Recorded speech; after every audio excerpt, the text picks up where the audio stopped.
Good morning. कैसे हो आप सब? तो दोस्तों, मेरा नाम ममता है, मैं दिल्ली से बिलोंग करती हूँ। और मैंने आज सुबह ही एक छोटी सी पोस्ट डाली है कि आपके अंदर तड़प होनी चाहिए।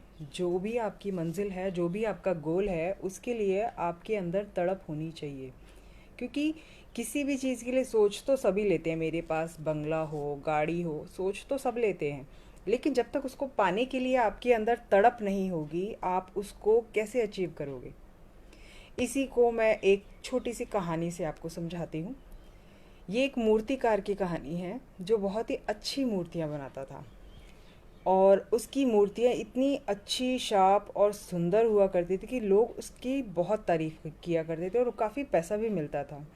उस मूर्तिकार की शादी हुई, उसके घर में बॉय बेबी का जन्म भी हुआ। तो जब लड़का पैदा हुआ तो वो और भी ज़्यादा खुश हुआ और उसकी मूर्तियों में और भी ज़्यादा फिनिशिंग आने लगी, क्योंकि बच्चों के साथ खेलते खेलते, अपने बेबी के साथ खेलते खेलते वो बच्चे को कैसे बड़ा करना है ये भी सीख गया था। और उस बच्चे को पालते पालते वो मूर्तियाँ बना रहा था, तो बच्चे का भी इंटरेस्ट मूर्ति बनाने में शुरू से ही रहा। बच्चा भी मूर्ति बनाने के लिए लग गया, बचपन से ही लग गया। लेकिन हर बार उसकी मूर्ति में उसके पिताजी, पापा जी कुछ ना कुछ नुस्ख निकाला करते थे, ताकि वो गलती अगली मूर्ति में ना करे और अगली मूर्ति उसकी और भी ज़्यादा अच्छी बने। ऐसे ही धीरे धीरे बच्चा बड़ा हुआ और उसकी मूर्तियाँ बहुत ही अच्छी बनने लगी, अपने पिताजी से भी अच्छी बनने लगी। और उसकी मूर्तियों का दाम उसके पिताजी की मूर्तियों के दाम से भी ज़्यादा उसको मिलने लगा। लेकिन धीरे धीरे उसके अंदर एक चीज़, एक घमंड आना शुरू हो गया। घमंड किस बात का था? कि क्योंकि उसकी मूर्तियों का दाम उसके पिताजी की मूर्तियों के दाम से ज़्यादा मिलने लग गया था और लोग उसकी बहुत ज़्यादा प्रशंसा करते थे। इसलिए उसके अंदर थोड़ा सा ईगो आने लग गया। बट पिताजी हर बार उसकी मूर्ति में नुक्स निकालते और उसको बताते, ताकि वो आगे वो गलती ना करे। जब बेटे के अंदर वो ईगो आ गया तो एक दिन उसकी बर्दाश्त की हद पार हो गई और उसने अपने पिताजी को मना कर दिया कि आप मुझे मत टोकें, क्योंकि मेरी मूर्तियाँ आपसे ज़्यादा अच्छी बनती हैं और आपसे ज़्यादा प्राइस में भी बिकती हैं। तो पिताजी ने उसको टोकना बंद कर दिया। अब यहाँ पर बेटा अपने काम पे लगा रहा। पिताजी ने अब उसको कभी भी नहीं टोका। 6 महीने, साल भर हो गया। लड़के ने ये ऑब्ज़र्व किया कि अब उसकी मूर्तियों की उतनी प्रशंसा नहीं होती जितनी पहले हुआ करती थी, और ना ही उतने दाम मिलते। तब वो लड़का थोड़ा परेशान हुआ और वापस अपने पिताजी के पास गया और वहाँ पर अपनी सारी प्रॉब्लम अपने पिताजी को बताई। तो पिताजी ने कहा कि मुझे पता था कि ये सब कुछ ये आपके साथ होना है, इसलिए मैं हमेशा आपको टोकता था।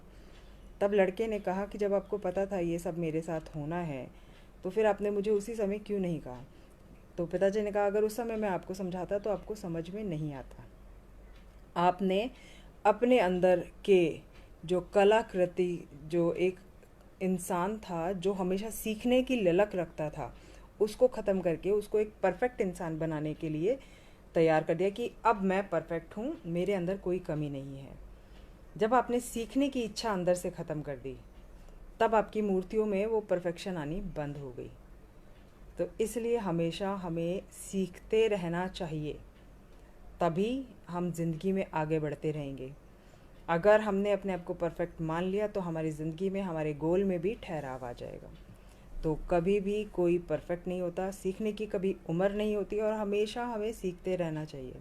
चाहे हमें अपने बच्चों से सीखना हो, चाहे हमें अपने बड़ों से सीखना हो, चाहे गुरु से सीखना हो, चाहे अपने सहकर्मी से सीखना हो, क्योंकि सीखने की कोई भी उम्र नहीं है, कोई लिमिट नहीं है। आप पूरी ज़िंदगी सीख सीख के अपने अंदर सुधार कर सकते हो, अपनी गलतियों को सुधार के अपनी मंजिल को पाने के लिए, अपने गोल को अचीव करने के लिए काम कर सकते हो।